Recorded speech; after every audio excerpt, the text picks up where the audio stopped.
I want Steve to first jet in and give us his opinion about this whole thing, a call.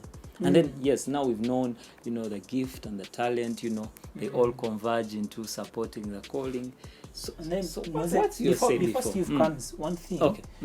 The gifts and the call, and the talents, they can be many. You can have many, but the call is one. Okay. The call is one, but the others, they can be many. So, And I think with that, so basically, after all is said and done, you can, in simple terms, define a call as what you've been created to do. Yeah. The purpose of your creation. Exactly. Purpose. So if someone asks you what's your calling, he's trying to find out what's the purpose of your creation.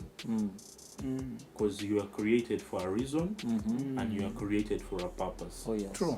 So the discovery of your call and your purpose is your own employment, is your own undertaking. Okay. So your parents gave birth to you, but it's God who created you. So there is that space between you and God. So you have, throughout your lifetime, you have that responsibility.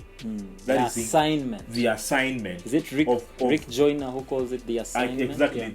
Of discovering why were you created. And every call is unique in its own.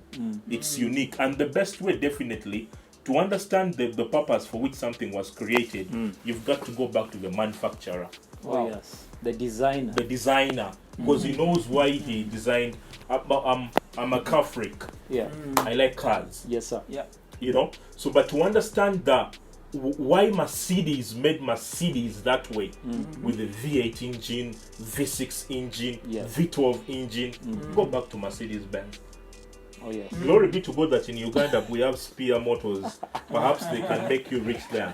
Wow. You get so when you contact Mercedes, then you will know the purpose for which they created the ML. The ML. And the G-Wagon Benz, which is my favorite. Now, if you want to find out the purpose of the G-Wagon Benz, you can go to Nissan. Absolutely. Because Nissan did not create G-Wagon Benz. Oh yes. So to understand the purpose of something, you go back to the creator. Designer, So to understand the purpose for which we were created, you go back to God. Oh yes. Oh yes. Because it's the one who created you. Oh yes. Someone said something, Steve, that actually design is determined by purpose. Yeah. That's the natural principle. That's the model for whatever we see. There should be purpose before something is designed to be what it is. Perhaps how you are wired to be. Perhaps you're a scientist or an artsman. The purpose is way beyond just the gifts and talents you see yourself around. Yeah. Yeah. True. And the other thing, like what Alison was saying, is that the call is the purpose of your creation. And these other things like the gifts are meant to support your call. They are meant to open doors for you to fulfill that desired call. You understand? Let me give you a good example in the Bible. There is Joseph.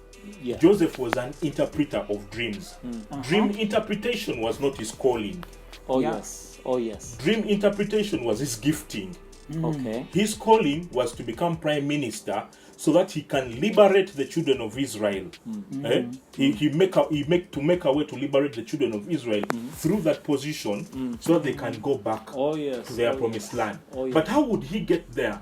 It was his gifts were supposed to enable him. The Bible says that the gifts of a man open doors for him. Okay. So your gifts are supposed to support you to open doors for you. So through his dream interpretation, he got in touch with the people who knew Pharaoh. Yes. Because it was Pharaoh. Pharaoh was important in his call. Yeah. And how would you reach Pharaoh?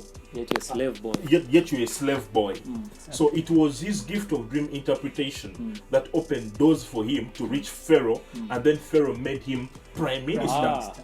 You get to accomplish his call. So basically, that explains how these two things interplay together. But sometimes you can be obsessed with your gift. Oh yes. Oh yes. And you think your gifting is a calling. Imagine Joseph saying, "I'm a dream interpreter. That's my calling." So he keeps interpreting dreams in prison, wherever, and it even, I think, starts making money. I hear nowadays there are people who make money through such services of dream interpretation. What? You get what I mean? So that's the challenging bit of it. But above all, that's how those two things work hand in hand.